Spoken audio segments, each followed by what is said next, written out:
ಇವತ್ತು ನಾನ್ ನಮ್ಮ ಅಮ್ಮ ಸೀರೆ ಉಟ್ಕೊಂಡಿದೀನಿ. ಇದ್ ಯಾರು ಹೇಳಲ್ಲ ಇದಷ್ಟು ಹಳೆ ಸೀರೆ ಅಂತ. ಆಲ್ಮೋಸ್ಟ್ 20 ವರ್ಷ ಮೇಲೆ ಹಳೇದು ಇದು, 30 ವರ್ಷ ಅಂತಾನೆ ಇಟ್ಕೊಳ್ಳಿ. ಇಟ್ಸ್ ವೆರಿ ವೆರಿ ಓಲ್ಡ್ ಸೀರೆ. ಅಂಡ್ ಇವತ್ತು ನಮ್ಮ ಅಮ್ಮ ಲೆಗಸಿನ ನಾನ್ ಹಾಕೊಂಡಿದೀನಿ. ಹಾಗೆ ಸೀರೆ ತಗೊಂಡ್ರೆ ಒಂದು ಲೆಗಸಿ ಪಾಸ್ ಆನ್ ಆಗುತ್ತೆ generation to generation. It's worth the buy. And Yogalakshmi ಸೀರೆಗಿಂತ ಬೇಕಾ ನಿಮ್ಗೆ? It's the best.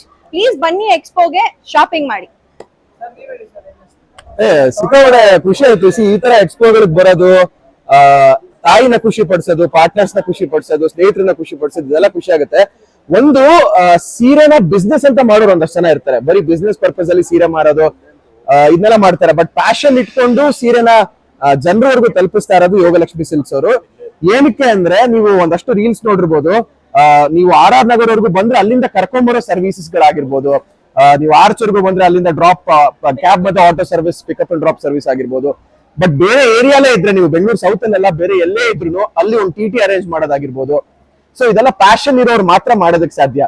ಸೀರೆ ಬಿಸ್ನೆಸ್ ಹೆಂಗಾದ್ರೂ ಮಾಡ್ಬೋದು. ಒಂದು ಎಕ್ಸ್ಪೋ ಅಂತ ಅನೌನ್ಸ್ ಮಾಡ್ಬೋದು, ಸೋಷಿಯಲ್ ಮೀಡಿಯಾದಲ್ಲಿ ಹೇಳ್ಬೋದು, ಜನ ಬಂದು ತಗೊಂಡೋಗ್ಲಿ ಅಂತ ಬಿಸ್ನೆಸ್ ಮಾಡ್ಬೋದು. ಬಟ್ ಬಿಸ್ನೆಸ್ ಅಲ್ಲ ಇದು, ಪ್ಯಾಷನ್ ಅಂತ ತೋರಿಸ್ಕೊಂಡಿತ್ತು ಯೋಗಲಕ್ಷ್ಮಿ ಸಿಲ್ಕ್ಸ್ ಅವರು.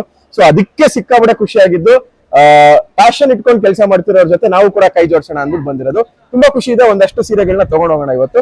ಅಂಡ್ ಕರೆದಿದ್ದಕ್ಕೆ thank you so much Yogalakshmi silks. ಸಿಕ್ಕಾಪಟ್ಟೆ ಆಫರ್ಸ್ ಇಟ್ಟಿದ್ದಾರೆ, ನನಗೂ ತಲೆ ಗಿರ ಅಂತ ಇದೆ.